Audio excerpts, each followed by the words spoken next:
This week, the uneasy peace between Afghanistan and Pakistan collapsed into open conflict, shattering a fragile status quo that had held for months despite mounting tensions. The crisis erupted after Pakistani airstrikes struck deep inside Afghan territory, targeting areas far from the border and catching many by surprise. Pakistan claimed it was targeting TTP militant camps, insisting the strikes were a necessary measure to protect its own citizens from cross-border attacks. But Afghan officials reported at least 18 deaths, including women and children, and accused Pakistan of indiscriminate bombing that devastated entire communities.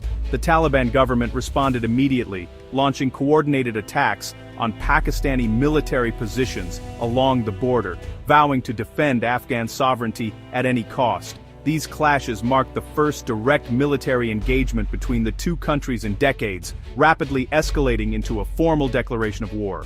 On February 27, 2026, Pakistan's defense minister announced the country was now at war with Afghanistan, ending any diplomatic ambiguity and sending shockwaves through the region. Tensions had been building for years, with Pakistan accusing Afghanistan of harboring TTP militants responsible for deadly attacks inside Pakistan's borders, and Afghanistan accusing Pakistan of interference in its internal affairs and supporting rival factions. The airstrikes were the breaking point, seen by Kabul as a blatant violation of sovereignty and a direct attack on its people. Islamabad, meanwhile, framed its actions as a necessary response to what it called ongoing cross-border terrorism threatening national security. Both sides now view military action as justified, with leaders on each side rallying their populations and preparing for a conflict that could spiral out of control. The region faces the grim reality of a full-scale war, with millions of civilians at risk, humanitarian agencies warning of a looming crisis, and no clear path to peace in sight. The roots of this crisis run deep, shaped by decades of mistrust, unresolved grievances, and a long history of border disputes. As the first shots are fired, the world watches anxiously, fearing the consequences of a war neither side can easily control, and hoping for a diplomatic breakthrough before the conflict spirals further. In retaliation for Taliban attacks, Pakistan launched Operation Righteous Fury, a sweeping military offensive across Afghanistan. Pakistani jets struck targets in Kabul, Paktia, and Kandahar, aiming to cripple Taliban command centers and TTP sanctuaries. The strikes brought war to Afghanistan's cities, sparking panic and international condemnation. Pakistan insisted its actions targeted militants, not civilians, but airstrikes in urban areas raised global alarm. The operation combined air power with artillery and ground troop movements, signaling Pakistan's intent to apply maximum pressure. Domestically, Pakistan framed the offensive as a necessary war on terror, but risks uniting Afghan factions against it and dragging its military into a prolonged conflict. The outcome of Operation Righteous Fury will hinge not just on military gains, but on the political and diplomatic fallout now unfolding. The stakes are high, and the region's stability hangs in the balance. The Taliban's response was swift and unexpected. They deployed drones to strike inside Pakistan. Afghan drones targeted cities like Abbottabad and Nowshera, signaling a new phase in the conflict and challenging Pakistan's sense of security. While the strikes caused little physical damage, their psychological impact was significant, exposing vulnerabilities far from the border. The Taliban's use of drones, likely inherited from abandoned US equipment, marks a leap in their military capabilities. These attacks serve both as retaliation and as propaganda, portraying the Taliban as defenders of Afghan sovereignty. But this escalation risks provoking even harsher Pakistani reprisals. The conflict is now defined by new technology and shifting tactics, with both sides testing each other's limits. The war has entered uncharted territory. As fighting intensifies, both sides present wildly different casualty figures, making the true human cost impossible to verify. The chaos of war breeds confusion, and with limited access for independent observers, the numbers become a battleground of their own. Pakistan claims hundreds of Taliban fighters killed and dozens of militant posts destroyed, projecting military dominance. Officials highlight these victories to reassure the public and demonstrate control, but the lack of independent verification leaves room for skepticism. The Taliban dispute these numbers, insisting their losses are minimal and that most casualties are civilians, fueling their narrative of victimhood.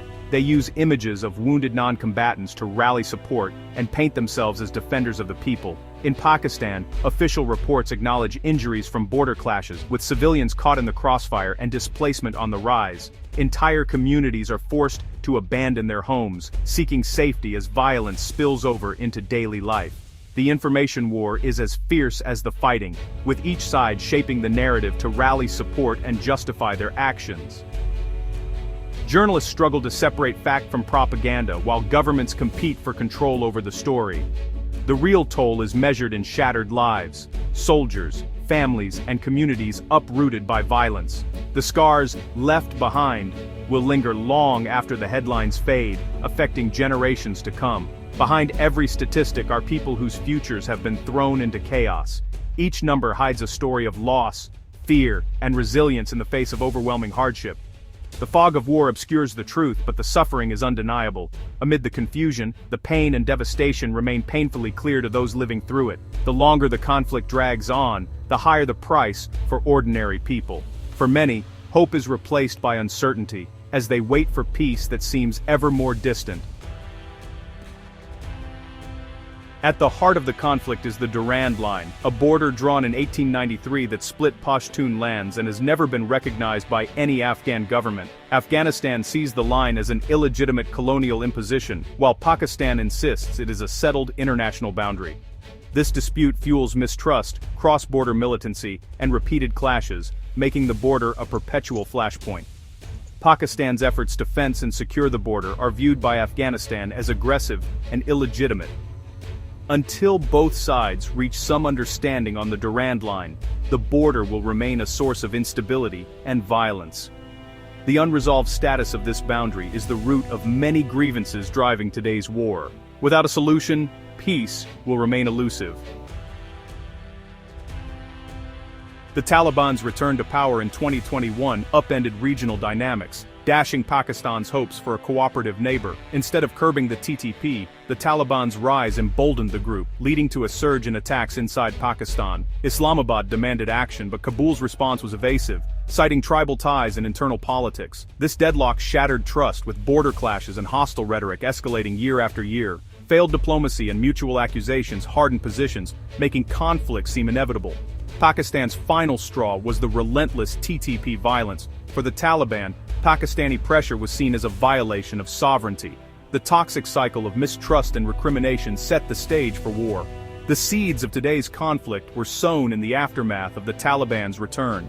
Now, both sides are locked in a confrontation neither wanted, but neither can escape. Pakistan's military dwarfs Afghanistan's in conventional power, boasting over 660,000 active personnel, a vast reserve force, and a well-established command structure that has been tested in multiple conflicts over the decades. Its arsenal includes advanced tanks, modern jets, and nuclear weapons, making it one of the most formidable forces in the region. The Pakistani Air Force gives it total air superiority, enabling deep strikes into Afghan territory and the ability to disrupt enemy supply lines with precision. The Taliban, with around 200,000 fighters, rely on guerrilla tactics, local knowledge, and mobility. They have limited heavy weaponry and almost no air defense, making them vulnerable to air attacks. Their strength lies in asymmetric warfare, honed over decades of fighting foreign armies and rival factions, using hit-and-run tactics and blending into the local population. However, they are vulnerable to Pakistan's overwhelming firepower, including artillery barrages and armored assaults that can devastate fixed positions. Pakistan will seek quick, decisive victories using technology, surveillance drones, and coordinated airstrikes to neutralize Taliban strongholds before they can regroup. Meanwhile, the Taliban will try to drag the conflict into a war of attrition, using Afghanistan's harsh terrain to their advantage and avoiding direct confrontations. The Taliban's experience in insurgency could prolong the war, forcing Pakistan into a costly and exhausting campaign that stretches its resources thin. This could make it difficult for Pakistan to achieve a clear victory, as the conflict drags on, and infrastructure suffers. The military imbalance shapes the conflict's trajectory, but strategy, morale, and adaptability will play crucial roles in determining the outcome. History shows that superior firepower doesn't guarantee a swift end. Wodikonsiman, Anuban. Afghanistan's rugged landscape has humbled many powerful armies before. Both sides face risks, Pakistan of a drawn-out quagmire that drains its military and economy, and the Taliban of devastating losses that could erode their fighting capacity and support among locals. The outcome will depend as much on endurance, adaptability, and strategy as on raw strength and numbers. In this war, there are no easy wins, and every advance comes at a steep price. The cost of miscalculation could be catastrophic for both nations, with consequences that extend far beyond the battlefield. The war has alarmed the world, with the UN and major powers urging restraint and dialogue to prevent a humanitarian disaster. China, Russia, Iran and Qatar have offered to mediate, fearing regional instability and threats to their interests. India condemned Pakistan's strikes and backed Afghan sovereignty, while Western nations called for an immediate ceasefire. Despite global pressure, both sides remain entrenched, prioritizing military objectives over diplomacy.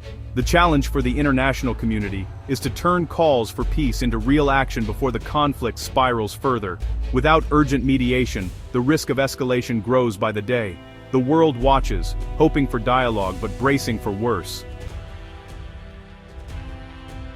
Civilians are paying the highest price, killed, wounded, and displaced as war engulfs their homes. In Kabul and border regions, families face renewed terror and uncertainty, with decades of hardship compounded by fresh violence. Neither side can win a true victory through force. Continued fighting will only deepen suffering and instability. The only path forward is immediate dialogue and a ceasefire, with neutral mediators helping both sides address their core concerns. Issues like the Durand line and cross-border militancy demand political solutions, not military ones. Peace requires a shift from confrontation to engagement, rooted in mutual respect and shared interests. The alternative is a protracted, bloody conflict that will devastate millions. The choice is stark: dialogue or destruction. For the sake of the region's future, leaders must choose peace before it's too late. The world is watching, and the time for action is now.